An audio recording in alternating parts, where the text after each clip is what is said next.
E aí, Titão, como é que vão os estudos? Tá indo muito bem. Aliás, eu e o Caio vamos nos encontrar hoje à tarde para estudar. Eu acredito que a gente já sabe tudo sobre desenhos com partes oblíquas e elementos oblíquos. Tudo? Tem certeza? Nós estamos estudando de verdade, não é mesmo? Mas sempre aparece uma coisa nova que a gente pode aprender. Não vai me dizer que tem alguma coisa sobre peças com partes oblíquas que eu ainda não sei. Que tem. Mas não se preocupe que esse é o assunto da nossa teleaula de hoje. Na teleaula de hoje você vai aprender o que é uma projeção com rotação e vai aprender também como imaginar a rotação da parte e dos elementos oblíquos e a rotação com representação em cortes. Bom, então me fala logo sobre esse assunto, porque eu quero conseguir estudar com o Caio hoje à tarde. Dá uma olhada aqui nesses desenhos.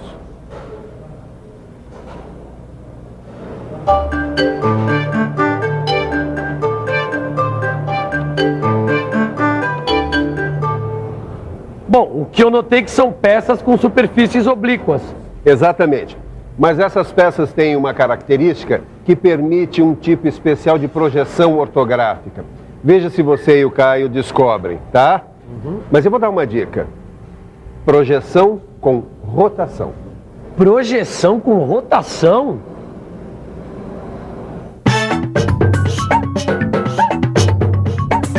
Rotação é um movimento giratório. É um giro em torno de um eixo. Isso mesmo. Um giro em torno do eixo. Isso é muito importante para entender o que é projeção com rotação. Mas, Ângela, antes de começar, é bom lembrar que o nosso amigo aí já sabe como fazer a projeção de peças com uma ou mais faces oblíquas. É verdade. Você já sabe como usar o recurso das vistas auxiliares para representar peças com faces oblíquas.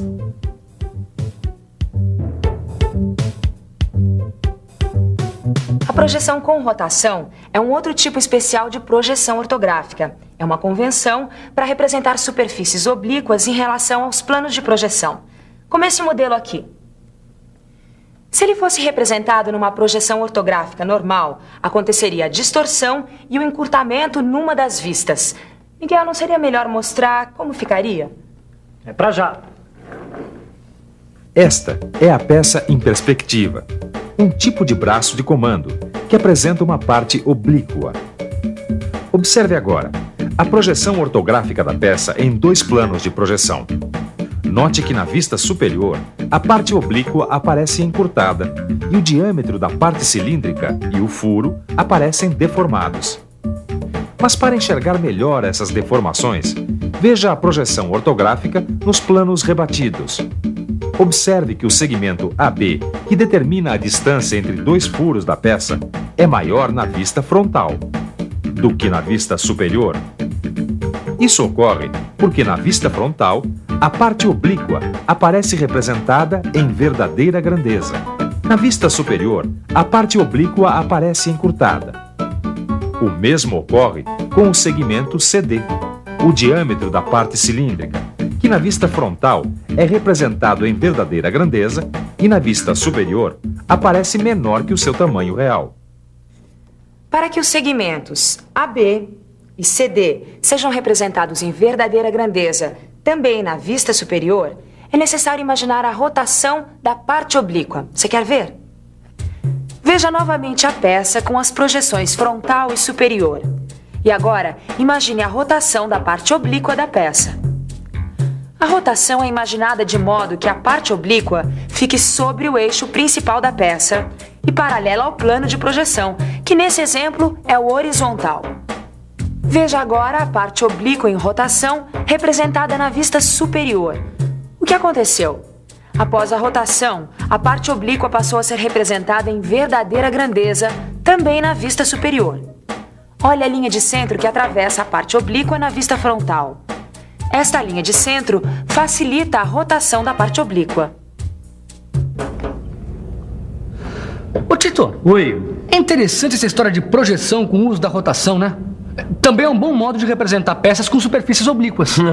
Exatamente. É que nem aquela história do ovo de Colombo. Quando a gente descobre o segredo, fica muito mais fácil. Mas será que qualquer peça com superfície oblíqua pode ser representada numa projeção com rotação? Olha, aqui, ó, tá dizendo que não. Dá uma olhada, ó. Apenas as peças com partes oblíquas associadas a um eixo de rotação é que podem ser representadas com rotação de parte da peça. Claro, a face oblíqua tem que estar associada ao eixo de rotação. Agora acho que eu entendi. Ah, entendeu mesmo? Então dê uma olhada nesses dois desenhos aqui e me diga qual das duas peças pode ser representada em projeção com rotação. Vamos pensar um pouco? Qual dessas duas peças, a A ou a B, deve ser representada em projeção com rotação? Deixa eu ver. Bom, as duas peças têm superfícies oblíquas. Acho que as duas poderiam ser representadas em projeção com rotação. Não, espera um pouco. Pensando bem, agora eu estou notando que a peça A, embora tenha uma face oblíqua, esta face não está associada a um eixo de rotação. Então, para representar, é mais indicado recorrer a uma vista auxiliar. Agora a peça B... A peça B tem uma parte oblíqua que pode sofrer um giro até ficar paralela ao plano de projeção. Dá até para imaginar como ficaria a vista ortográfica. É isso mesmo. Na projeção ortográfica, seriam representadas a vista frontal e a vista superior. A vista onde se imaginou a rotação da parte oblíqua é a vista frontal. E a vista onde a parte oblíqua aparece representada com rotação é a vista superior. Você reparou que agora, tanto na vista frontal quanto na vista superior, a parte oblíqua aparece representada em verdadeira grandeza? Então a resposta é B. A peça que deve ser representada em projeção com rotação é B. Você lembra da omissão de corte? Naquela teleaula que falava sobre omissão de corte, você ficou sabendo que alguns elementos da peça, como nervuras, orelhas, braços e dentes de engrenagens, devem ser representados sem achuras quando esses elementos são atingidos por um corte longitudinal. Agora, quando esses elementos aparecem numa peça em quantidade ímpar ou em disposição assimétrica, convencionou-se representá-los por rotação. Sabe por quê? Dá uma olhada neste desenho. Me pediram para fazer essa peça aqui. É uma peça com 3 nervuras que estão indicadas aqui como A, B e C. Tá vendo? Você notou que as nervuras A e C estão oblíquas em relação a um plano imaginário que segue a direção da nervura B? Agora, olha só a projeção ortográfica que me mandaram fazer da peça. Na verdade, essas projeções não estão erradas. Trata-se de uma projeção ortográfica normal. Então, o que é que acontece? A interpretação das posições das nervuras na vista superior não oferece qualquer dificuldade. Mas repare que a interpretação da nervura C fica prejudicada na vista frontal. Nesta vista, a nervura C aparece representada com deformação. Olha aqui.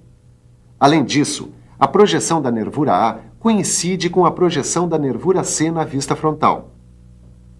E o que se poderia fazer para facilitar a interpretação do desenho e representar a nervura C em sua verdadeira grandeza? Eu acho que você já sabe a resposta. Imaginando-se que a nervura C sofre uma rotação. Desse modo. Imagine que a nervura C vai sofrer uma rotação neste sentido. Ela vai ficar na mesma direção da nervura B. Veja o que acontece quando se imagina que a nervura C sofre uma rotação. Com a rotação da nervura C, sua representação fica em verdadeira grandeza na vista frontal. Agora sim, dá só uma olhada aqui. Com a rotação, fica melhor para interpretar esse desenho, você não acha? É sempre mais fácil interpretar um desenho quando seus elementos estão representados em verdadeira grandeza. Verdadeira grandeza? É esse o segredo. Quando uma peça está em verdadeira grandeza, é muito mais fácil de interpretá-la. Parece fácil. Mas para imaginar uma projeção com rotação é preciso uma certa prática. Por isso que nós estamos aqui estudando. Ah, é? Já que você está com essa vontade toda, como é que você faria com essa peça aqui? Bom, deixa eu dar uma olhada aqui. É uma peça com 3 orelhas. Acho que é um caso parecido com o que nós estudamos. Acho que aqui deveria haver uma rotação da orelha C. Para representar a orelha C em verdadeira grandeza, eu vou imaginar a sua rotação na vista superior. Com a rotação da orelha, a representação na vista frontal fica em verdadeira grandeza. Olha só. Está ficando fera em projeção com rotação, hein, Tito? Quando a gente descobre o mecanismo, fica fácil. Quando uma peça tem partes oblíquas associadas a um eixo de rotação, ou quando elementos aparecem numa peça em quantidade ímpar ou em disposição assimétrica, aí fica muito mais fácil para imaginar a projeção com rotação. Mas e numa representação com corte? Como assim? Como é que você imagina uma rotação em representação com corte? Ih, meu amigo, agora você me pegou, cara. A rotação em representação com corte, na verdade, segue os mesmos princípios do que você viu até agora. Mas é sempre bom ver alguns desenhos para entender melhor, né? Miguel, você não quer pegar aqueles desenhos com rotação em representação com corte? Estou aqui nessa pasta. Vamos lá. Dá só uma olhada nesse desenho aqui.